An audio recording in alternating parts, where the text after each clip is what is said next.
संविधान कितना भी अच्छा क्यों ना हो, वो अंततः बुरा साबित होगा अगर उसे इस्तेमाल में लाने वाले लोग बुरे होंगे।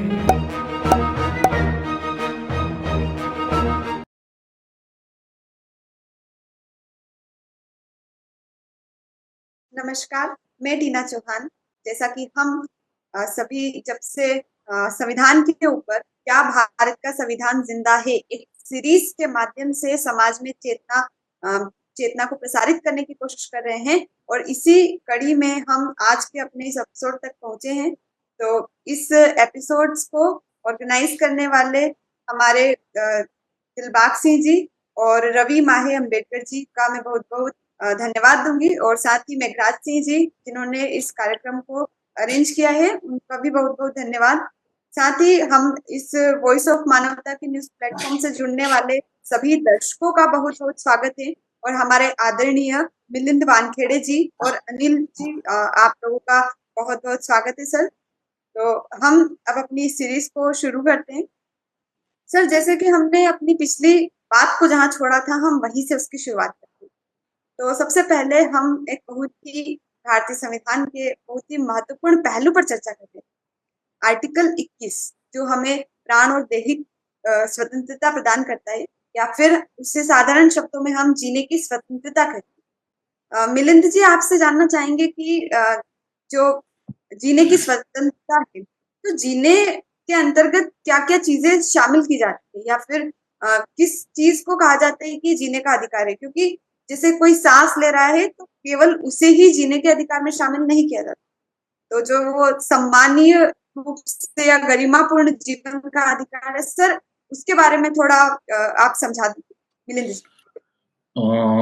जीने का जो अधिकार, राइट टू लिव और राइट टू लिबर्टी और राइट टू फ्रीडम, तो ये जो मान सम्मान स्वाभिमान, ये जो 3 शब्द है, मान सम्मान और स्वाभिमान से जो लोग जिंदा जीते हैं उसी को इंसान कहा जाता है। तो जीते तो जानवर भी है, वो 3 शब्दों का जानवर के अंदर जिन चीजों माइनस की जाती है तो इज इक्वल टू वो एनिमल्स होते हैं।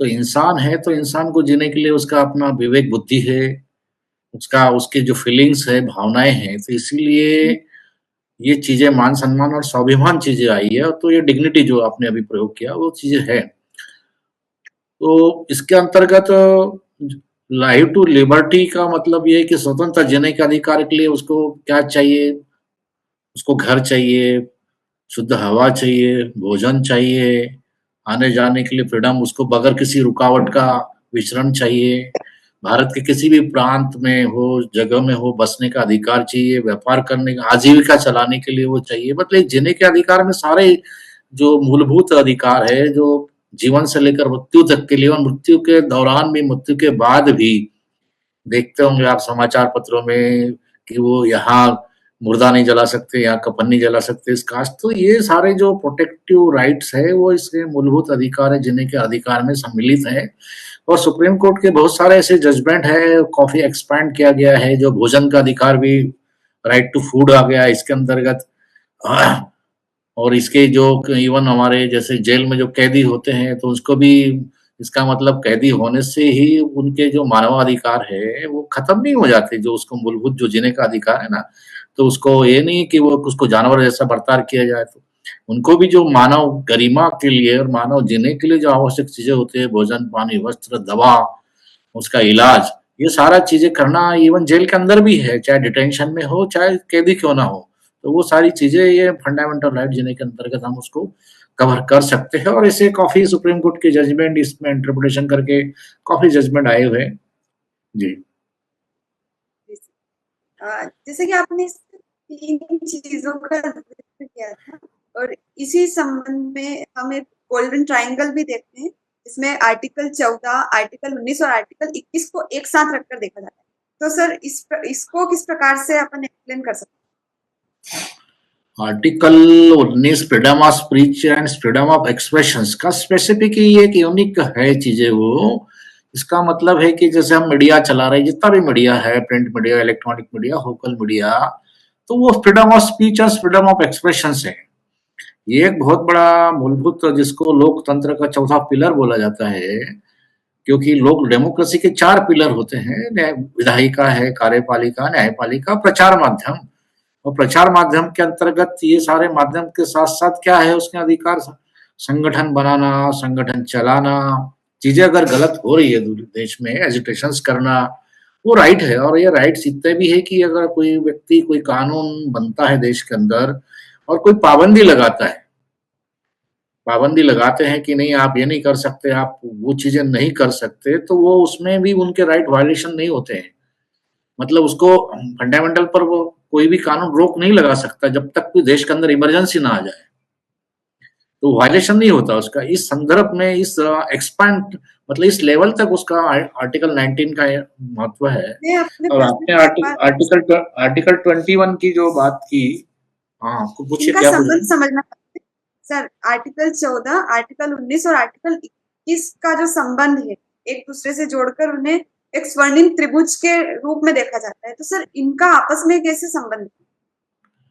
देखो, ये जितने भी मौलिक अधिकार है, चाहे आप आर्टिकल 14 ले लो, 15 ले लो, 16 ले लो, या अभी 19 की बात कर रहे हैं या 21 की बात कर ले, ये इंटर कोरिलेशन है। एकदम किसी को भी आप सेपरेट करके चीजें नहीं कर सकते, लेकिन हर एक आर्टिकल अगर दिया है और उसको स्पेसिफिक कोई चीजों का एक्सप्लेनेशन दिया है संविधान, तो वो एक यूनिक चीज हो जाती है वो। लेकिन इसका मतलब ये नहीं कि वो दूसरे को निगलेक्ट किया गया है, उसका कोरिलेशन है और एक दूसरे के संबंध, चीजों के बिना एक दूसरे का चीजें अधूरी है। मतलब उसका गलत इंटरप्रिटेशन किसी चीज में नहीं किया जा सकता कि ये आर्टिकल 14 में ये राइट दिया है तो 21 उसका वायलेशन करता है, या 19 में ये चीजें दिया है तो 14 उसका वायलेशन करता है। ऐसा नहीं है, बिल्कुल नहीं है। क्योंकि जो आर्टिकल लिए गए हैं, जो लिखे गए हैं संविधान सभा के अंतर्गत, जो संविधान सभा बनी थी, वो चीजें बहुत गहराई से, बहुत बारीकी से उसके ऊपर डिस्कस हुआ, डिबेट हुआ, वोटिंग हुआ, फिर वो चीजें संविधान के अंतर्गत आई है। जी। जी सर। हमारे साथ एक और मेहमान माणिक जी भी जुड़े हैं। सर, आपका भी बहुत स्वागत। और इसी आर्टिकल 21 के संबंध में, जैसे सर ने बहुत सारी चीजें इसके बारे में बताई, पर इसका आर्टिकल 21 यानी जीने का अधिकार का समय समय पर बहुत बार सुप्रीम कोर्ट के द्वारा विस्तार किया गया है। तो सर, कौन कौन सी चीजें हैं जो हम जीने के अधिकार के अंतर्गत आज शामिल होते देख सकते हैं? क्योंकि सुप्रीम कोर्ट ने इसको बहुत ज्यादा वाइड कर दिया है। ये जो अनुच्छेद है, ये समय के साथ मुझे लगता है सबसे ज्यादा विस्तार इसी का हुआ है। तो सर, इस विस्तार के बारे में आप माणिक। जी जी जी मैडम, बहुत बहुत धन्यवाद।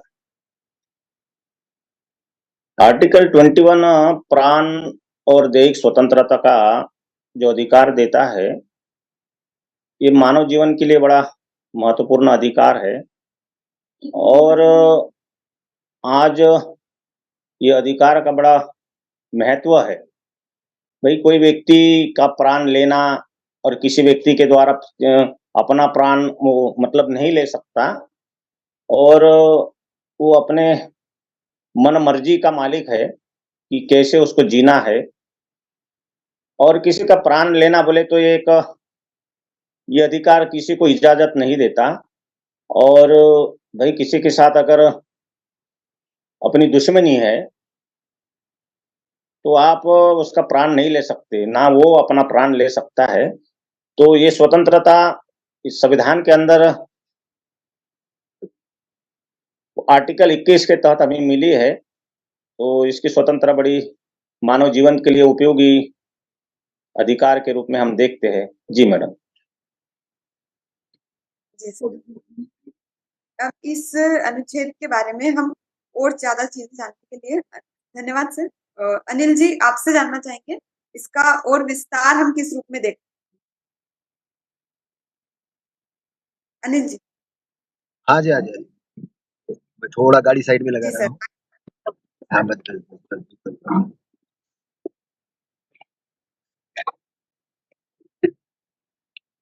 हाँ, हम लोग एक्चुअल में जो दैहिक स्वतंत्रता, आवाज आ रही है मेरी वाली पूरी? जी जी सर। हाँ, तो जो दैहिक स्वतंत्रता जो है, मतलब जैसे कि मैं थोड़ा इसका एविडेंस देना चाहूंगा। हमें अपने देह की सुरक्षा करने का पूरा अधिकार है, सबसे पहला है ना। किसी की जान लेना नहीं चाहिए, ये वाला बाद वाला मैटर, लेकिन सबसे पहला है कि हम अपनी सुरक्षा करने का सबसे पहला अधिकार है। और इसमें मैं तथागत के एक वाक्य का कोड करना चाहूंगा। वो भिक्षुओं से संबोधित करते हुए कहते हैं कि जब सीलों को आघात पहुंचे या सीलों पर अतिक्रमण हो, उस वक्त आप भीगी बिल्ली मत बनो। उस वक्त आप भीगी बिल्ली मत बनो। पूर्णतः तरीके से सीलों का पालन करने के लिए आपको जंग के मैदान में उतरना पड़ेगा। कहने का मतलब अच्छाई का संरक्षण करना ये बहुत जरूरी है। तो कॉन्स्टिट्यूशन के अंदर में जो बाबा साहब ने जो लाइन डाली है दैहिक स्वतंत्रता के बारे में कि हमें, और सुप्रीम कोर्ट भी आज ये कहता है कि आपको अपने परिवार की सुरक्षा करने का अधिकार, अपनी सुरक्षा करने का अधिकार, और परिवार की सुरक्षा करने के लिए, अपनी सुरक्षा करने के लिए आप कानून भी अपने हाथ में ले सकते हो। क्योंकि आपका अगर जीवन ही नहीं रहा तो फिर आप क्या करोगे कॉन्स्टिट्यूशन का, क्या करोगे दुनिया का, क्या करोगे धन संपत्ति का। इसलिए ये अधिकार बड़ा इंपॉर्टेंट अधिकार। तो हमें अपना तो सुरक्षा करने का अधिकार है ही है, साथ में दूसरा है कि जानबूझकर किसी का देह मतलब प्राण लेने का भी हमें कोई अधिकार नहीं है। ये भी दूसरा है। हम अपने सुरक्षा में जरूर किसी के साथ ये कर सकते हैं, लेकिन जानबूझ के नहीं कर सकते। वो हमें एविडेंस के साथ प्रूव करना पड़ेगा। जैसे मान के चलिए कि अगर मेरे पास गन का लाइसेंस है तो मैं किसी को डायरेक्ट जाके गोली नहीं मार सकता कि उसको खत्म कर दो, है ना। मुझे ऐसा लगता है कि मेरे शरीर के ऊपर कुछ या मुझे प्राण की हानि हो सकती है तो मैं अपनी एविडेंस पे उसके घुटने के नीचे मार सकता हूँ गोली, एकदम उसकी छाती पे नहीं मार सकता हूँ। कहने का मतलब कि वहां पर भी कानून प्रतिबंधित करता है कि एकदम से आप नहीं मार सकते। फिर भी आपको ये लगता है कि आपकी जान जा सकती है तो दोबारा ये होने पर आपको प्रूव करना पड़ेगा कोर्ट के सामने कि मैंने इस कारण से ये किया है या अनजाने में जो भी हुआ। तो फ्रीडम ऑफ जो हमें दैहिक स्वतंत्रता है इसका बड़ा विस्तृत रूप है। इसका सीधा सीधा अर्थ ये है कि हमें अपना संरक्षण करना है और समाज का भी संरक्षण करना है। ये दो उसका मीनिंग है कि ताकि जो असंवैधानिक तत्व है या जो लोग मानव मात्र को नहीं मानते या जिनका जो लेवल बुद्धिमत्ता का लेवल बहुत ही नीचे गिरा हुआ है, जो जानवर से भी नीचे है, ऐसे लोगों से अपनी सुरक्षा करने के लिए कुछ कानून के अंदर में या कॉन्स्टिट्यूशन के अंदर में ये हमें अधिकार दिया है। ऐसा मैं इसका विस्तृत रूप मानता हूँ और जो जरूरी भी है, क्योंकि कभी भी ऐसा नहीं है कि कहीं पे भी नहीं लिखा है कि सत्य को असत्य से जीतने दो, ऐसा कहीं नहीं लिखा है। ये जरूर कहा है कि असत्य को सत्य से जीतो, ये जरूर कहा है। क्रोध को शांति से जीतो, ये जरूर कहा है, लेकिन कभी ये नहीं कहा गया कि शांति को क्रोध से जीतने दो, ये कभी नहीं कहा गया है। इसलिए किसी भी निरपराध प्राणी या जो जानबूझ के, जो कि भारत के अंदर में जो एट्रोसिटी हो रही है या जो वायलेंस हो रहा है धर्म के नाम पे, या जानबूझ के धर्म के नाम पे किसी को हिंदू मुस्लिम के माध्यम से कोई दंगे फैलाए जा रहे हैं, ये एक तरीके का मतलब ये मान के चलो कि हमारी स्वतंत्रता को गंवाने का काम कर रहे हैं बहुत सारे ऐसे लोग। तो ये भी सही नहीं है, जो कि मुझे लगता है कि हमको इसको बहुत गहराई से समझने की और इसको समझ के उसको इम्प्लीमेंटेशन की जरूरत है। अनिल जी, इससे आगे जाकर भी हम कुछ और जानने की कोशिश कर सकते हैं। जैसे जब हम जीने के अधिकार की बात करते हैं तो कई बार ये होता है कि कोई व्यक्ति स्वयं ही अपने जान लेना चाहता है, यानी वो आत्महत्या करता है। तो इस संबंध में अगर वो बच जाता है तब सुप्रीम कोर्ट के पास या हमारे संविधान के पास ये प्रश्न आता है कि क्या उसे मरने का अधिकार है या फिर उसके ऊपर कार्रवाई होनी चाहिए या फिर उसको बचाने के प्रयास किए जाने चाहिए। तो इसी सब संदर्भ में एक डॉक्ट्रिन ऑफ फेवर या फिर अधित्याग का सिद्धांत की बात, और कहा जाता है कि वो यूएसए में और बाकी जो अदर वेस्टर्न कंट्रीज है उनमें मानते हैं, लेकिन भारत में उसका पालन नहीं किया जाता है। यानी कि व्यक्ति अधिकार को ग्रहण तो कर सकता है लेकिन ये जो मूल अधिकार दिए गए हैं वो त्याग नहीं सकता। तो सर ये जो विवाद है या फिर हम कहें कि इसका डायलेमा उत्पन्न होता है, तो सर इसके बारे में हम थोड़ा जानना चाहते हैं। इस पर मतलब ये कभी एक विवाद उठा था जो कि जैन परंपरा के अंतर्गत में जो उनका एक जो विधि होता है कि उसका कुछ नाम है, मतलब एकदम से मेरे माइंड में नहीं आ रहा, लेकिन शरीर छोड़ते समय वो अपना लास्ट में खाना पीना सब छोड़ देते हैं। तो कोर्ट ने कहा कि एक तरीके की आत्महत्या है और ये हमारा बंद होना चाहिए। तो उसका बड़ा विरोध हुआ, जैन लोगों ने बड़ा विरोध किया था, बोले कि हमारी ये परंपरा है, धर्म के अंदर में ऐसा लिखा गया है। तो उन्होंने उसको ये माना। लेकिन मैं आपको कुल मिला के ये बात कहना चाहता हूँ कि हमें अपना भी शरीर दांव पे लगाने का अधिकार नहीं है, क्योंकि हम जिस शरीर को हम अपना मान रहे हो वो हमारा शरीर नहीं है, हमारे माता पिता के द्वारा हमें दिया गया गिफ्ट है। क्योंकि शरीर पे हम ये बोले कि मेरा अधिकार है, मैं उसको कुछ भी करूंगा और कैसा भी रहूंगा, ऐसा नहीं है। हमें उन्होंने पाला है, पोसा है। माँ ने पहले 9 महीने हमें पेट में रखा है, फिर फादर ने हमें बड़ा किया है, अपना रोजगार के माध्यम से किया है। तो हमारी कुछ आशाएं थी, उनकी आकांक्षाएं थी कि ये बच्चा बड़ा होके कुछ करेगा, कुछ बढ़िया करेगा, और कुछ उसके विपत्ति आ गई थोड़ी बहुत है, तो इसका मतलब ये नहीं कि हम अपने शरीर को ही दाव पे लगा दें या गलत तरीके से जाए। तो ये हमें समाज के अंदर में, सोसाइटी के अंदर में एजुकेशन डालने की जरूरत होती है। और ये होता क्यों है? ये इसलिए होता है कि सबकॉन्शियस माइंड के अंदर में ऐसे प्रोग्राम डाले जाते हैं कि कुछ भी अगर विपत्ति आ गई तो अपने जान को खत्म करके हम अपना मतलब बचाव करना चाहते हैं। कि हमको लगता है कि बस दुनिया के अंदर मतलब दुख से छुटकारा पाने का एक तरीका है, लेकिन वो रॉन्ग तरीका है। अगर आपने आध्यात्मिक लेवल पे अगर मैं बात करूं कि आपने गलत लेवल पे अपना शरीर त्यागा, तो आपकी कोई सदगति नहीं होने वाली, आपके दुख के ही मार्ग में जाने वाले हो। क्योंकि लाभ एसोसिएशन ये कहता है कि समान चीजें समान चीजों को आकर्षित करती है। इसलिए तथागत ये कहते थे कि अपना शरीर छोड़ते समय आपको खुशी से शरीर छोड़ना चाहिए, आपको अपना शरीर खुशी से छोड़ना चाहिए, सारे चिंताओं को दूर करते हुए छोड़ना चाहिए। आपकी कोई चिंता हो, ये हो कि बच्चों का क्या होगा, सारी चीज को एक साइड में कर दो और अच्छी चीजों पे ध्यान आकर्षित करके आपको अपना शरीर छोड़ना चाहिए। पॉजिटिव वे में अपना शरीर छोड़ना चाहिए, वहां पे किसी ने रहना नहीं चाहिए, कुछ नहीं, मतलब वो बहुत सारी चीजें तथागत बताते थे। तो ये सुसाइड वाला जो एरिया है, यहाँ पर तो आदमी तो पहले होश में ही नहीं होता, बेहोश होता है सबसे पहले। आपने देखा होगा कि सुसाइड होते हैं अधिकतर नशेड़ी लोग होते हैं, नशेड़ी की अवस्था में ये करता है। दूसरा वो होता है कि उसको डराया जाता है एकदम से, किसी तरीके से उसको पुलिस के माध्यम से हो या कस्टडी में, ऐसा उसको डराया जाता है कि अब तुम्हारे जीवन में कुछ भी नहीं बचा, अब तुम्हें मरना है। तो एक तरीके से डर के माध्यम से आदमी सुसाइड करता है। तीसरा है कि वो कोई ऐसा कृत्य करता है कि उसको ग्लानि लगती है कि यार मैंने ऐसा कर लिया तो अब मेरी दुनिया में ऐसा हो गया। ओके। अब सर मिलिंद जी, जी सर जैसे अनिल जी ने जितना भी टॉपिक था उसके ऊपर अपना वक्तव्य एक मनोवैज्ञानिक पर्सपेक्टिव से रखा। सर इसका संवैधानिक परिप्रेक्ष्य में सर आपसे कुछ जानना चाहेंगे? मनोवैज्ञानिक तरीके से उन्होंने रखा, लेकिन एक जीवन में घटने वाले जो क्रम है, इसके कॉज एंड कॉन्सेस है, मतलब उसके रूट कॉज क्या है, इस पर उन्होंने फोकस किया है। कानून तो एक प्रकार से मटेरियल होता है, कानून में जो बातें लिखी रहती है वो मटेरियलिस्टिक होती है। मटेरियलिस्टिक का मतलब इसका ऐसा हुआ तो इसके लिए सजा है, लेकिन उसके डीपली एनालिसिस करते हैं, इन्वेस्टिगेशंस करते हैं, तो उसके कारणों का पता चलता है। और कारणों का पता करने के बाद कोर्ट को ये पावर दी है ना कि वो करना क्यों चाहता है, सारी चीजें बात है तो ऐसी क्या है, तो सारी चीजें सामने आती है। तो अभी सबसे बड़ी बात क्या है कि आपने कहा कि अभी इंग्लैंड में या फॉरेन कंट्रीज में जो आपने कहा कि भाई उनको मरने का अधिकार का कुछ जहां तक डिस्कस डिबेट है, राइट दिया हुआ है। वो तो विशेष परिस्थिति में है कि फॉर एग्जांपल आदमी बहुत ज्यादा बीमारग्रस्त हो गया है, पीड़ित है, और इवन उसकी सेवा करने वाले लोग भी बहुत ज्यादा पीड़ित है, तो उसकी वजह से वो मतलब वो कंडीशंस ऐसी आ गई कि वो अब उसको लगता है कि जीना और मरना बराबर हो गया, तो उस सिचुएशंस को लेकर वो चीजें करते हैं। लेकिन सुसाइड जो चीजें हैं अपने प्राण की, मतलब वो करना, वो आज भी दुनिया में बैन है, मतलब वो सारी चीजें हैं और वो नेगेटिव इम्पैक्ट है, वो बेसिकली नेगेटिव इम्पैक्ट है। अगर आदमी को देखा जाए तो दुनिया में आए क्यों है, जो प्रॉपर्टी है, जो बॉडी है, जैसे कि अनिल जी ने कहा, ये प्रॉपर्टी क्या है, वो तो एक माँ है, माँ से लेकर वो बच्चा बड़ा होता है, एजुकेशन लगता है, तो प्रॉपर्टी परिवार की तो साथ साथ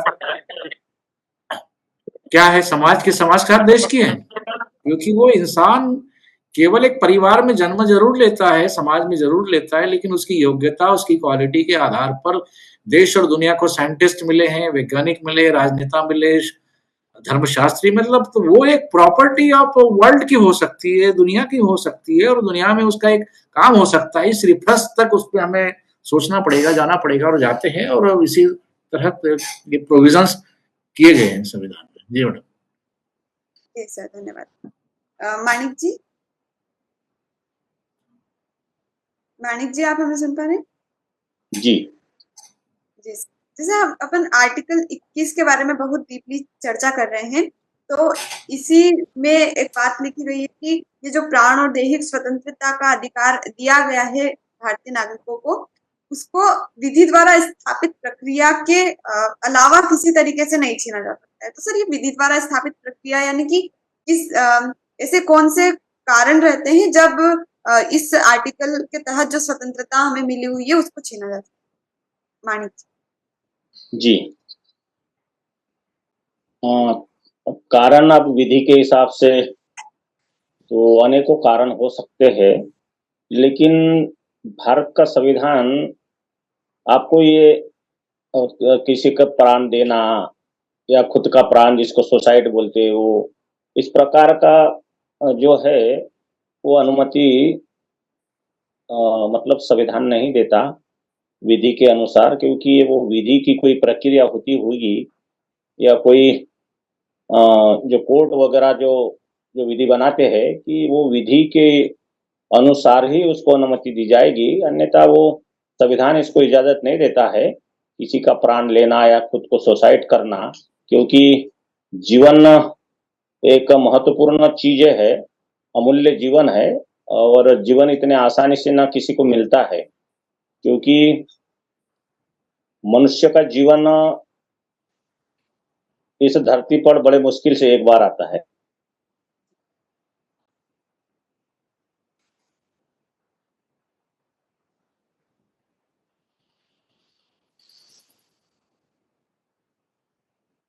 जी सर, आपकी आवाज नहीं आ रही।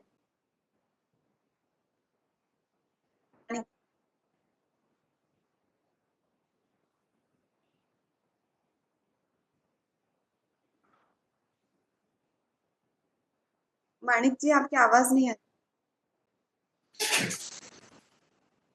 सर कोई बात नहीं, हम अपने अगले पड़ाव पर पहुंचते हैं और वो है आर्टिकल 21A, क्योंकि ये संविधान में पहले से मौजूद नहीं था लेकिन इसे बाद में जोड़ा गया। तो मिलिंद जी, ये बाद में इसे शामिल क्यों किया गया तथा ये जो शामिल किया गया है इसको किस तरीके से अब पालन आर्टिकल 21 का जो ये पार्ट बाद में जोड़ा गया है, एक तो एक्चुअली ये पहले direct to state of principle था, जैसे राइट टू एजुकेशन का मामला है, तो ये बहुत सारी जो चीजें हैं जो फंडामेंटल राइट्स में मौलिक अधिकारों के अंदर शामिल हो जाना चाहिए था, लेकिन क्या है direct to state of principles जो थे वो गाइडलाइन थे हमारे राज्यों को संविधान ने दिए थे, लेकिन वो क्या होता है कि direct to state of principle का मीनिंग क्या होता है, राज्यों की इच्छा पर निर्भर है। शासन करने वाली जो राज्य है, केंद्र सरकारें हैं, राज्य सरकारें हैं, उनकी पॉलिसी बनाए और पॉलिसी बनाकर उनकी इच्छा पर है, वो चाहे तो करे चाहे तो नहीं करे, लेकिन फंडामेंटल राइट के अंतर्गत क्या होता है कि जो चीजें आ जाती है उन्हें अनिवार्य रूप से करना है, उन्हें वो फोर्सिबल उनको लागू ही करना होता है, इसलिए उसको बात के संविधान संशोधन में जोड़ा गया है। अब राइट टू एजुकेशन का मतलब इसमें ये चीजें अभी नहीं जुड़ी, वो नहीं है, खाली शिफ्टिंग किया गया, वहां से यहाँ शिफ्ट किया गया। क्या किया गया, तो भाई जो एजुकेशन के संबंध में जो बच्चे स्कूल जाने वाले जो बच्चे 14 साल की उम्र तक के जो बच्चे हैं उनको क्या होना चाहिए, निःशुल्क शिक्षा देना चाहिए। निःशुल्क शिक्षा का जो राइट्स है 14 साल की उम्र तक की जो बातें हैं, ये ड्यूटी है। स्वास्थ्य की बातें हैं, शिक्षा की बातें हैं, ये तो एक स्टेट की ड्यूटी है, स्टेट का कर्तव्य है कि स्टेट बनता कहाँ से है, स्टेट जो बनता है लोगों के लिए, लोगों के द्वारा, जिसको डेमोक्रेसी बोलते हैं, और चलता कैसे है। जो लोग मेहनत मजदूरी करते हैं, जो अपनी कमाई करते हैं, उसमें जो चीजें खरीदते हैं उससे पैसा इकट्ठा, जो टैक्स जाता है, टैक्स से तो सारा गवर्नमेंट चलता है, तो उसके वेलफेयर के लिए, उनके कल्याण के लिए, शिक्षा और स्वास्थ्य के और रोजगार की जो मूलभूत बातें अगर गवर्नमेंट नहीं करेगी तो कौन करेगा। तो इसमें से एक राइट है, राइट टू एजुकेशन, वो अनिवार्य से और निःशुल्क शिक्षा की बात की गई है आर्टिकल 21A में जी। लेकिन ये होता हुआ दिखाई नहीं दे रहा है, खाली कागजों में है। और जो सरकारी स्कूलों में देख रहे क्या स्थिति है, प्राइवेट एजुकेशन आ गया क्या स्तर है, वो इम्प्लीमेंटेशन पे जाएंगे तो बहुत दूर की कहानी है, लेकिन ये मौलिक अधिकार है जी। हाँ, वैसे वो बात आ ही जाती है कि शिक्षा के बारे में गुणवत्तापूर्ण शिक्षा का अधिकार शामिल किया जाना चाहिए और उसका सही तरीके से अवलोकन होगा तभी मतलब वो इम्प्लीमेंट हो रहा है नहीं, ये बात सामने आ सकती। माणिक जी धन्यवाद। मिलिंद जी, माणिक जी आप हमारी बात सुन पा रहे हैं? जी मैडम। सर आपकी बात जो अधूरी रह गई थी उससे संक्षिप्त में आप पूरा करें। जी मैडम। जो मनुष्यों का जीवन है ये बड़ा एक जीवन महत्वपूर्ण जीवन है और इस धरती पर या इस प्रकृति में हम पैदा हुए तो जीवन बड़ा अनमोल है और उसको हर एक व्यक्ति ने बड़े सुख रूप ढंग से उसको जीना चाहिए और जब जो पैदा होता है आदमी एक दिन तो मरता है, लेकिन जीवन बड़ा इम्पोर्टेंट है और इसको ये आर्टिकल 21 में जो अधिकार हमें दिया है कि प्राण और देह स्वतंत्रता, तो आप किसी को मार नहीं सकते और आप खुद का अगर प्राण है, तो ये प्रकृति ने हमें दिया है, माँ-बाप के माध्यम से हमारा पालन-पोषण हुआ है, हमारे को जन्म दिया है, तो ना हम मर सकते हमारी मर्ज़ी से, तो संविधान इसमें इजाज़त नहीं देता। जी मैडम।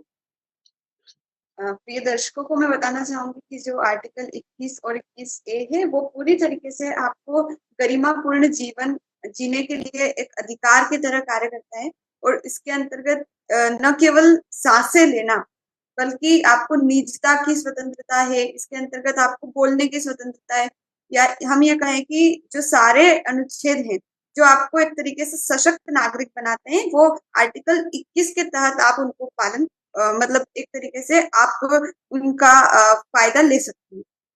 माणिक जी, अब हम इस आर्टिकल से आगे निकलते हुए आर्टिकल 22 की तरफ जाते हैं, जहाँ पर हम पढ़ते हैं कि हमें कुछ परिस्थितियां हैं जिनमें गिरफ्तारी और हिरासत के विरुद्ध संरक्षण दिया। तो सर इस आर्टिकल के संबंध में आपसे जानना चाहिए माणिक जी। जी मैडम।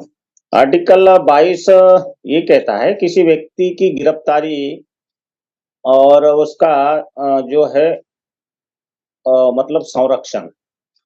अगर किसी व्यक्ति की पुलिस के माध्यम से गिरफ्तारी होती है और कभी-कभी तो बगैर कारण बताए भी कोई व्यक्ति को गिरफ्तार कर लेता है, तो उसका एक अपना संरक्षण है कि भई मतलब वो उसको गिरफ्तार नहीं कर सकता, कारण चाहे कोई भी हो और उसको अवगत कराए बिना कि भई आपको ये धारा के अंतर्गत इसी-इसी मामले हम आपको गिरफ्तार कर रहे हैं, ये आपको बताना पड़ेगा। यानी कि प्रशासन को ये बताना पड़ेगा कि आपके ऊपर ये धारा लगी है, चाहे कोई भी हो या झगड़े की हो, 151 हो या और भी धारा हो, तो वो उसको बताएगा कि आपने भई कहीं न कहीं आप इसके अंतर्गत मतलब जो आपने कार्य किया है, गलत काम किया है, इसलिए आपको अरेस्ट कर रहे हैं। तो इस प्रकार का कोई न कोई कारण बताना पड़ेगा और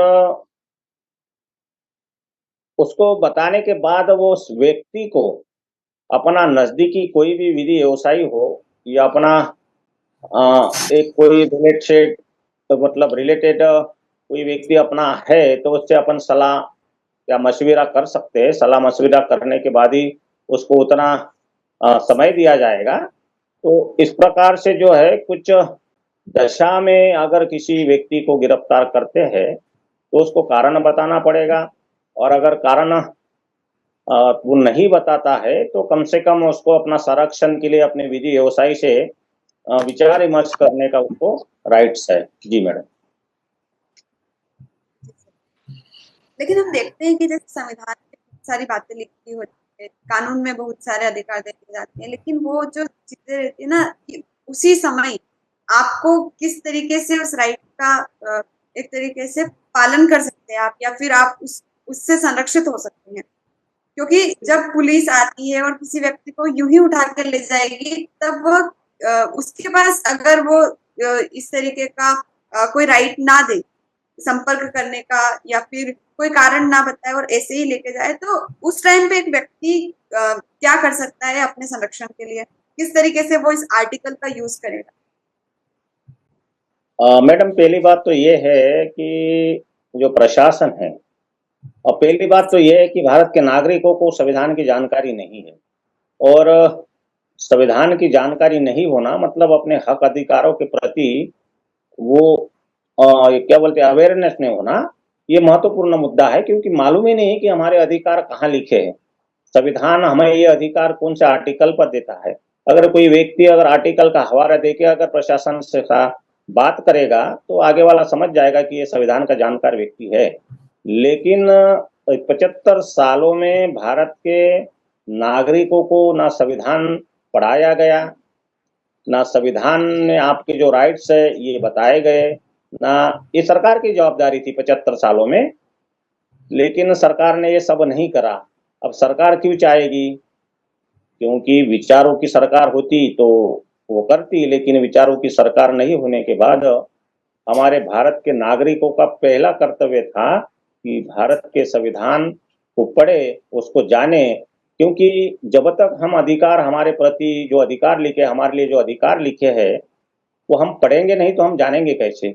जब जानेंगे तो हम सरकार से सवाल करेंगे, क्योंकि जब सरकार को सवाल करेंगे तो सरकार भी जागृत होगी, क्योंकि बगैर वो बोलते हैं ना, बगैर रोए माँ भी दूध नहीं पिलाती बच्चों को। इस प्रकार का ये एक साधन है और संविधान हमें हर एक अधिकार संविधान देता है, संविधान में सारे अधिकार निहित है। तो ये मैं भारत के नागरिकों को यही कहना चाहूंगा आपके इस चैनल के माध्यम से कि भारत का संविधान अवश्य पढ़े, क्योंकि संविधान जन्म के पहले से लेकर मृत्यु के बाद भी अधिकार व्यक्ति को प्रदान करता है। जी मैडम। धन्यवाद सर। अब हम अनिल जी आप क्या सुन पा रहे हैं हमें? सुन रहे हैं मैडम? जी सर, सुन पा रहे आर्टिकल 22 में जैसे हमें गिरफ्तारी और हिरासत संरक्षण दिया है सर, तो गिरफ्तारी और हिरासत दो अलग अलग चीजें होती है सर, इनमें क्या अंतर है? क्या एक बार और बताइए, आप क्या बोलना चाह रहे थे? हिरासत और गिरफ्तारी? जी सर, ये दोनों चीजें शायद अलग होती है कि 2 बार की गई है, तो उनमें क्या अंतर होता है? गिरफ्तार करना मतलब कि उसको अपने कस्टडी में लेना, और हिरासत में रखना मतलब उसको टाइमिंग का उसका टाइमिंग से रिलेशन है। हिरासत का मतलब है कि उसको हिरासत में रखा, तो 24 घंटे जी से ज्यादा आप सर, अपनी हिरासत में नहीं रख सकते। पहली चीज, गिरफ्तार अगर किसी को किया तो उसको बताना पड़ेगा कि आपको इस कारण से गिरफ्तार किया गया है, उसको एविडेंस देना पड़ेगा। अचानक नहीं कर सकते किसी को गए कुछ विदाउट एविडेंस के या विदाउट शक के, है ना, क्योंकि उसके मौलिक अधिकारी का हनन होगा। अगर डायरेक्ट ये किया तो वो उस पर ऑब्जेक्शन उठा सकता है अपने वकील के माध्यम से, अपने लोगों के माध्यम से।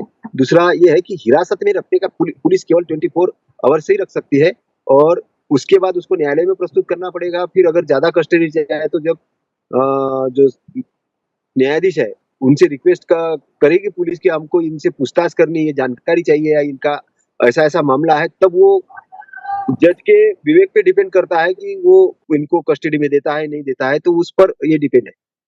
तो ये इस संबंध में मैं यही कहना चाहूंगा। और कुछ बोल?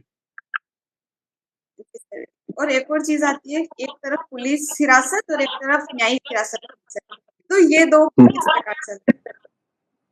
पुलिस हिरासत मतलब थाने के अंदर में जो पुलिस हिरासत होती है थाने के अंदर में, मतलब, और न्यायिक हिरासत मतलब न्याय के अंदर में, है ना।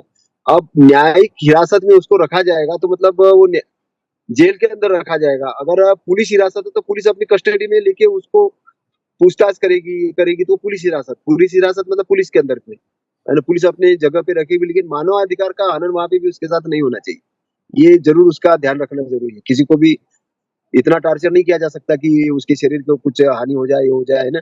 इसके लिए मेडिकल वगैरह बाकी आजकल पुलिस हिरासत के नाम पे जो 3rd डिग्री टॉर्चर जो हो रहा है, उसके कारण से कई ऐसे हम देखते हैं कि बेगुनाह लोग भी मारे जाते हैं। तो वो चीजें रोकने के लिए भी पुलिस के ऊपर भी मतलब धाराएं लग सकती है, और धारा लगानी भी चाहिए। अगर किसी निरपराध व्यक्ति को और जानबूझ के भी किसी को भी अगर ऐसी घटनाएं सामने आती है, तो हमारे जो एडवोकेट लोग हैं, जो सम्मानीय लोग हैं, जिनको मालूम है, तो ऐसे केसेस अगर दायर करेंगे तो उससे पुलिस भी डर जाएगी और ऐसा करेगी नहीं जानबूझ के। जी सर, क्योंकि और क्या होता है कि आर्टिकल 22 हाँ जी बोलिए। आर्टिकल 22 के बारे में सर आप संक्षिप्त विचार? संक्षिप्त विचार मतलब यही है मैडम की जो नारा तो लगा रहे हैं, पर रक्षा संविधान को किस बात पर खतरा है, कब से खतरा है, उसका जिक्र नहीं कर रहे। जी सर, अनिल जी बोलिए। हाँ जी, हाँ जी। तो आर्टिकल 22 है ये, इसका मेरे हिसाब से जो मीनिंग है, मूल मीनिंग ये है कि क्या होता है कि पुलिस वर्दी पहनने के बाद ये सोचती है कि जनता मेरी गुलाम है, और जहां पर कॉन्स्टिट्यूशन के बारे में नहीं मालूम है लोगों को, तो वो वर्दी दिखा के लोगों के हफ्ता वसूली शुरू करती है, या उसको वो दूसरे तत्वों के साथ, गुंडा तत्वों के साथ मिलके फिर वो भी बदमाशी का काम करती है।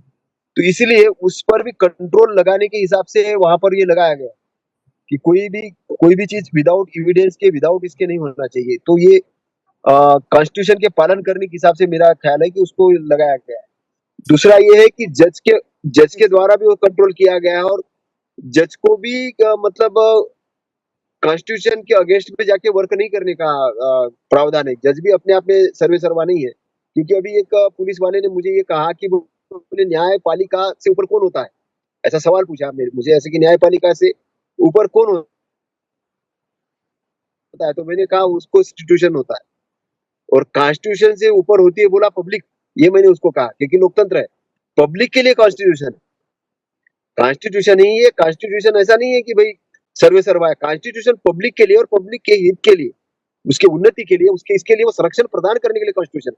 कॉन्स्टिट्यूशन एक ड्राफ्ट है, लेकिन चलाना है वो पब्लिक के हित में चलाना है, और ये सारी फोर्सेस है ये उसके लिए इम्प्लीमेंटेशन के लिए, इसको सारे डिसिप्लिन में रहना है। तो कहने का मतलब है कि कोई भी अनडिसिप्लिन तरीके से अनुशासनहीनता नहीं हो, इसके इसको प्रतिबंधित करने के लिए वो है।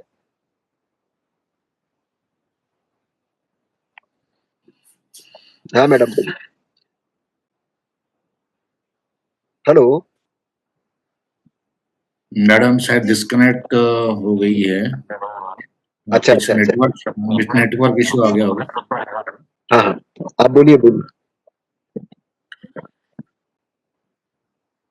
सुन पा रहे हैं आप? हाँ हाँ बोलो। सुन रहे। जी अनिल जी, बोलिए बोलिए आप। जी सर अनिल जी धन्यवाद। अब हम वानखेड़े जी आप आपके पास आएंगे, और क्या जी अनिल जी आपकी बात पूर्ण हो चुकी है?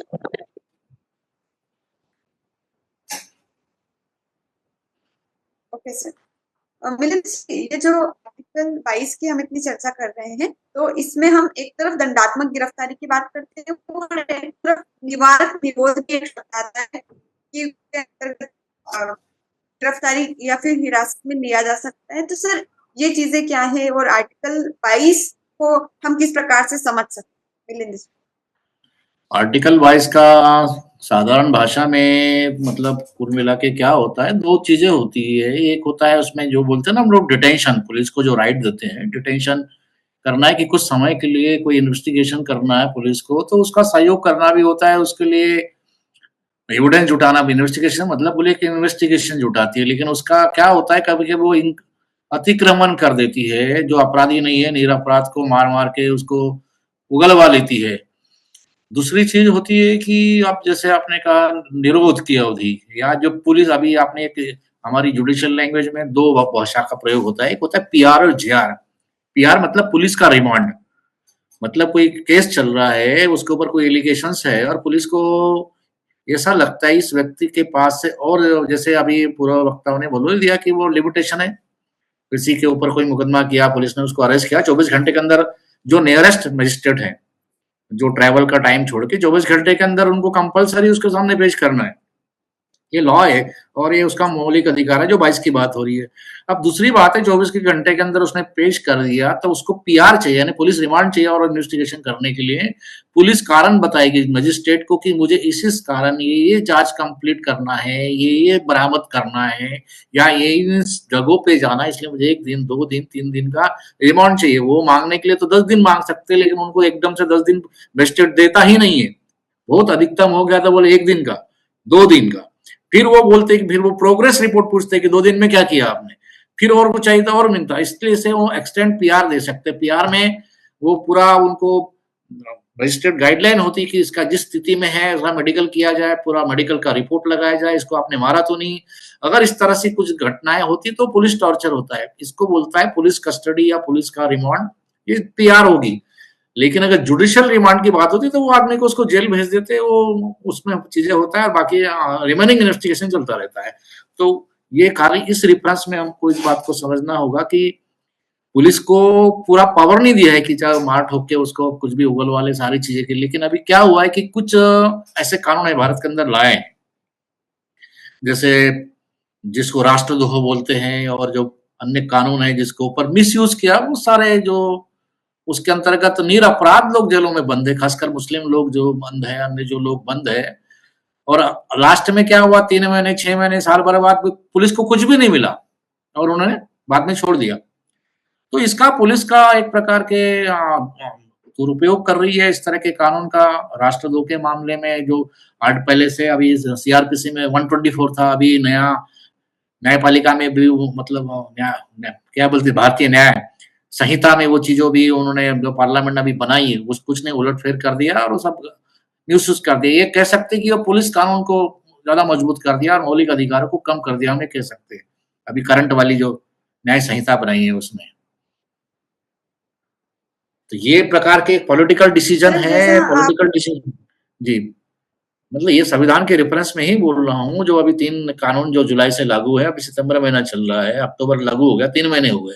अब इस 3 महीने के अंतर्गत उसमें बहुत सारा चेंजेस नहीं आया कि ऐसा क्या है, लेकिन उसके आने वाले समय में बहुत गंभीर परिणाम होंगे, खासकर राष्ट्रद्रोह की जो धारा है 125 तो ऑलरेडी आईपीसी में थी और उसको उसको और एक्सटेंड करके इन्होंने डाल दिया है बगैर किसी डिस्कस और डिबेट और सारी चीजें रही है देश के अंदर।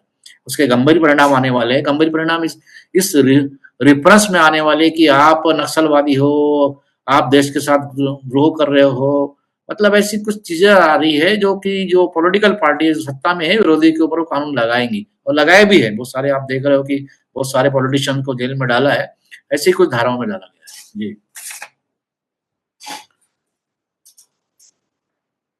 लगता है मैडम फिर डिस्कनेक्ट हो गई।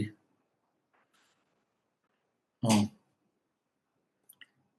बोलिए बोलिए मैडम, आपका ज्वाइंट हो गए। सर, जैसे आपने कहा था ये जो पुलिस में है में कहा जाता है कि इनको कुछ मारा गया तो नहीं, तो ये इतना प्रोटेक्शन होने के बावजूद हम देखते हैं कि पुलिस द्वारा जो 3rd डिग्री टॉर्चर आपने कहा था वो किस प्रकार से हो जाता है? क्या जुडिशल उस टाइम पर इसके बीच में इंटरफेयर नहीं करती क्या? पहली बात तो पुलिस जो 3rd डिग्री टॉर्चर करती है, पहली बात तो पुलिस अरेस्टिंग ही शो नहीं करती है ना, ऑन रिकॉर्ड में वो उठा के लेके जाती है और घर वालों को सूचना ही नहीं देती कि कौन से थाने में रखा और कहाँ लेके जा रहे हैं। पुलिस के अधिकारी, वरिष्ठ अधिकारी सारी मिली भगत होती है और उनको गोल गोल घुमाते रहते हैं। परिवार वाले परेशान रहते हैं कि इस थाने में है कि उस थाने में है कि उस थाने में है, कौन से शहर में उनको पता ही नहीं चलता। वो पता ही नहीं चलता और बाद में एक स्टोरी बना दी जाती है, स्टोरी बना दी जाती है कि उनको वो बीमार हो गया था या कोई भागने की कोशिश करे, एनकाउंटर करके मार दिया जाता है। लेकिन इसके लिए सबसे बड़ी बात है कि वो जो सब पहले बात हुई ना, विधि और व्यवसायी से अधिवक्ता से मिलना चाहिए, बताना चाहिए, लेकिन जब ऐसा चीजें नहीं मिलती है और गिरफ्तार का पुख्ता सबूत होती है तो संबंधित मजिस्ट्रेट के सामने वो एप्लीकेशन लगा सकते हैं और मजिस्ट्रेट वो संबंधित थाने से डायरी मंगा सकता है। वो सारी चीजें है और वो पावर है ऑलरेडी, लेकिन ये करना पड़ेगा। पुलिस अपने आप में कोई और चीजें नहीं है और इस तरह से इलीगल कस्टडी और हाईकोर्ट में भी वो हाइपर पिटिशन डालने का ऑलरेडी पावर है और इस तरह के बहुत सारे जजमेंट में हाईकोर्ट के और सुप्रीम कोर्ट के इस तरह के पुलिस वालों को भी सजाएं हुई है। और इवन जो हमने जो पिछले ऑर्गेनाइजेशंस में काम किया, मानवाधिकार एवं ह्यूमन राइट लॉ नेटवर्क, उसमें तो हम लोगों ने कभी कभी बड़े बड़े जो दिल्ली का बेकरी कांड है, अन्य जो चीजें कांड है, ऐसे बहुत सारे कांडों को उजागर किया है और उनको जो पनिशेबल मतलब जो अधिकारी थे, प्रशासनिक अधिकारी थे, पुलिस अधिकारी को सस्पेंड कराया और सजा भी हुई है। बहुत सारे से अभी एट प्रेजेंट नहीं है, लेकिन मैं अगली बार में वो सुप्रीम कोर्ट के जजमेंट के साथ केसेस के साथ बता सकता हूँ। जी सर, एक अधिवक्ता के रूप में आप सभी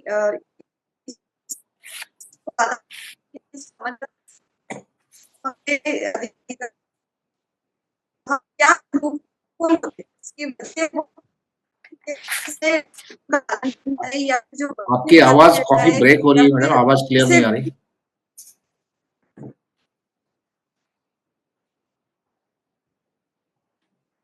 बारिश के कारण। सर, अब आप बता रही है? हाँ, रुक रुक के आ रही है। हाँ, बोलिए। जी सर, हम ये जो अधिकार है हमारे, या बहुत सारे कानूनों में हमें बहुत सारे अधिकार दिए जाते हैं, लेकिन अधिवक्ता के नाते हम लोग ये ज्यादा अच्छे से समझ सकते हैं कि इनके अंदर क्या लूपहोल है, क्या त्रुटियां हैं उन कानूनों में, जिनके कारण उनका पालन नहीं हो पाता। तो सर, क्या किया जाना चाहिए जो व्यक्तियों को उनके अधिकार सही तरीके से प्राप्त हो सके? अभी पूर्व वक्ताओं ने कहा कि जो भारतीय संविधान के अंतर्गत जो अधिकार खास करके जो हजारों साल से पीड़ित, शोषित, वंचित समाज जिसको बोला जाता है, अनुसूचित जाति, जनजाति, पिछड़ा वर्ग और माइनॉरिटी, 100 में 90-95% जो लोग हैं जो सारे राइट से हजारों साल तक वंचित रहे। मतलब बुद्धाकालीन भारत को देखो, सम्राट मौर्यकालीन भारत की अगर बात छोड़ दी जाए, जब सोने की चिड़िया बोलते हैं, इसको वंचित किया गया, जानबूझ के वंचित किया गया है। और इस हजारों साल के बाद इनको जो राइट्स मिले, तो जो right equality before the law अंग्रेज आने के बाद से सारी चीजें हुई। और जब ईस्ट इंडिया कंपनी भारत में आती है, तो ये जो मैंने अभी शब्द प्रयोग किया, इक्वलिटी बिफोर द लॉ, तो इसके लिए देश के अंदर संविधान लागू होने के पहले क्या कानून चलता था? मनुस्मृति का कानून चलता था। मनुस्मृति का कानून क्या कहता है कि जब एक कोई अपराध है, एक ही अपराध है, सेम अपराध है, उसके लिए अलग अलग सजा का प्रावधान था। सबसे कम सजा ब्राह्मणों को होती थी, उससे ज्यादा सजा क्षत्रिय को देते थे, उससे ज्यादा सजा वैश्य को देते थे, सबसे अधिक सजा शूद्र और अति शूद्र को मिलती थी। तो इसका जो चीजें है अंग्रेज आने के बाद। जी, आपकी वॉइस ब्रेक हो रही, क्लियर अंडरस्टैंडिंग नहीं हो रही, क्या बोल रहे हैं आप? जी सर, हम ऐतिहासिक पृष्ठभूमि की चर्चा नहीं कर रहे हैं अभी। हम इसका एक समाधान आपसे जानना चाहते हैं कि क्या किया जाना चाहिए, क्या करेंगे उस, मतलब संविधान में हमें परिवर्तन करना होगा या कानूनों में परिवर्तन करना होगा? क्या ये जो ट्रेनिंग होती है पुलिस की, या फिर ऐसे व्यक्तियों को वहां बिठाना होगा? सर, हम सॉल्यूशन की बात करें। हाँ, बराबर है। पृष्ठभूमि की बात ना करते हुए ये जो चीजें है, इसके 3-4 फैक्टर्स हैं मैडम। 3-4 फैक्टर ये हैं कि पहली बात तो लोगों में सबसे बड़ी जो जनता है जिसके लिए कानून बनाया, संविधान बनाया, उसको अवेयरनेस की कमी है, इसमें जागरूकता फैलाना होगा। दूसरी बात है मेंटेलिटी की बात है, मानसिकता की बात है।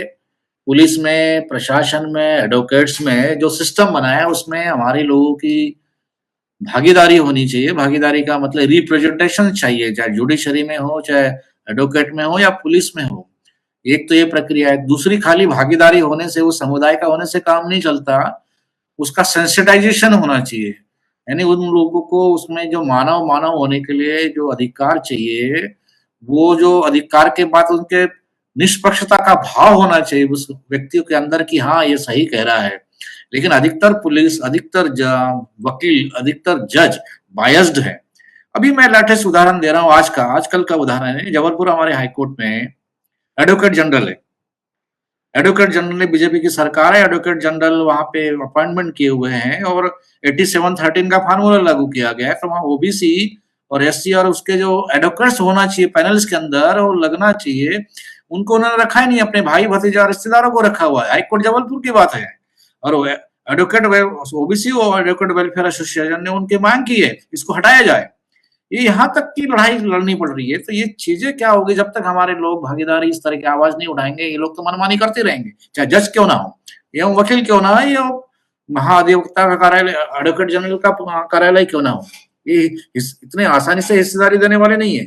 संघर्ष करना पड़ेगा उसके लिए और लोगों को तैयार करना पड़ेगा, तब जाके ये इम्प्लीमेंटेशन है, proper implementation of the constitution और आर्टिकल और एक्ट का एग्जीक्यूशन होगा। तब हमारे लोगों के साथ मान सम्मान, स्वाभिमान का जीवन जीने के लिए वो सारी चीजें मेन स्ट्रीम में आ पाएंगे। जी, जैसे आपकी बात से हमें समझ आया कि वो जो बायसनेस है उसे करना होगा, एक तरीके से सभी लोगों के साथ समान और न्यायपूर्ण व्यवस्था लागू सर। धन्यवाद। मानी जी, आपका वॉइस बार बार ब्रेक हो रहा है, लगता है आपके इंटरनेट का कुछ प्रॉब्लम है या कनेक्टिविटी कुछ दिक्कत है। बारिश के कारण सर नेटवर्क नहीं आ रहा हाँ है, हो समझ सकता है, पा रही बिल्कुल। हाँ बोलिए बोलिए। मानिक जी क्या बता रहे हैं हमें?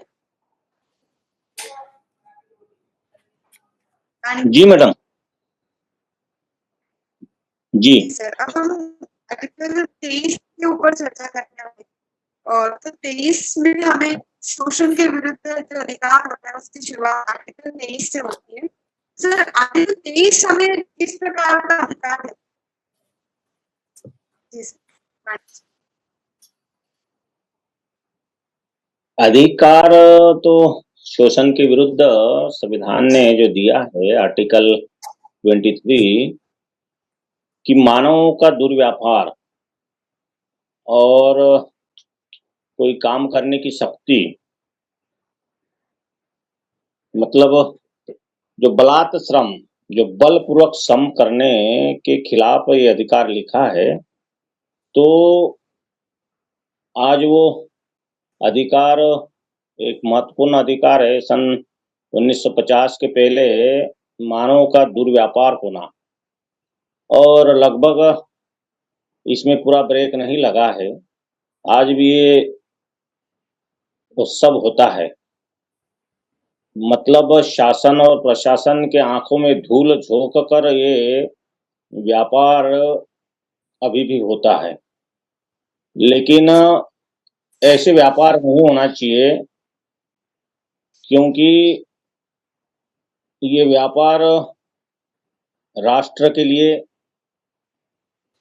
और समाज के लिए ये बड़े घातक सिद्ध हो सकते हैं।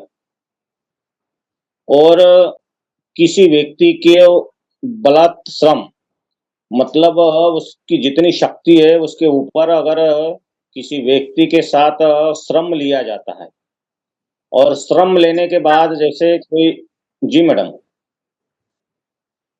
आवाज मैडम की नहीं आ रही। आवाज अटक जी, तो किसी व्यक्ति को उसकी जितनी शक्ति है,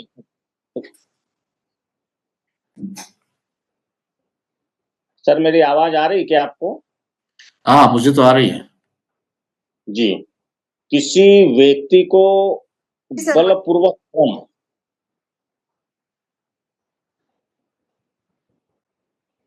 मैडम कुछ कहना चाह रही? हाँ वो शायद एक्सप्लेनेशन पूरा समझना चाह रहे होगे। इसमें आर्टिकल 23 में ये है, ह्यूमन ट्रैफिकिंग है, मतलब मानव तस्करी की बात की गई है। और फोर्स लेबर, जो बंधुआ मजदूरी बात है ना, फोर्स लेबर, जब बंधुआ मजदूरी पहले चली आ रही थी प्रथा, 1 साल के लिए, 2 साल के लिए, 3 साल के लिए लोग बंधुआ मजदूरी करते थे। फोर्स लेबर है ना, फोर्सफुली लेबर करना बंधुआ मजदूरी है। आज भी होता है, बहुत सारी चीजें उसको देना, काम नहीं करना, ये कम परिश्रम में देना। दूसरा ह्यूमन ट्रैफिकिंग है। ह्यूमन ट्रैफिकिंग क्या होता है? मानव की तस्करी। जैसे तस्करी तो होती थी, सुना होगा, सोने की, चांदी की, इसकी। लेकिन ह्यूमन ट्रैफिकिंग का मतलब है मानव का तस्करी। मानव का तस्करी क्या होता है? जैसे कई आपने देखा होगा कि बहुत सारे जो बच्चों को यहाँ से उठा लेते हैं, कहीं और काम के लिए भेज देते हैं, वो गायब हो जाते हैं बच्चे।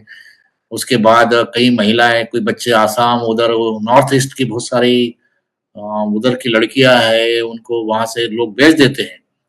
खरीद फरोख्त करना होता है पैसों से, और उसको इलीगल कामों में, वेश्यावृत्ति, अन्य जो कामों में लगाया जाता है, या कई कारखानों में बॉन्डेड लेबर के रूप में भी रखा जाता है। इस रेफरेंस में ये आर्टिकल 23 का रेफरेंस है। और भी डिटेल चर्चा मुझे लगता है आने वाले एपिसोड में इसके करेंगे। तो ये मैंने कुछ मुख्य पॉइंट इसमें बताने का प्रयास किया कि आर्टिकल 23 का मतलब है ह्यूमन ट्रैफिकिंग को रोकना है, और बलात्कार जो फोर्स लेबर है, जितने कानून थे आप पहले देखते होंगे कि कारखानों के अंतर्गत जो मजदूरी है, या बड़े-बड़े क्या बोलते हैं, जमींदार लोग थे, उनके यहाँ कितने नौकर पड़े रहते थे, गाय भैंस का चलाना, वो काम करना।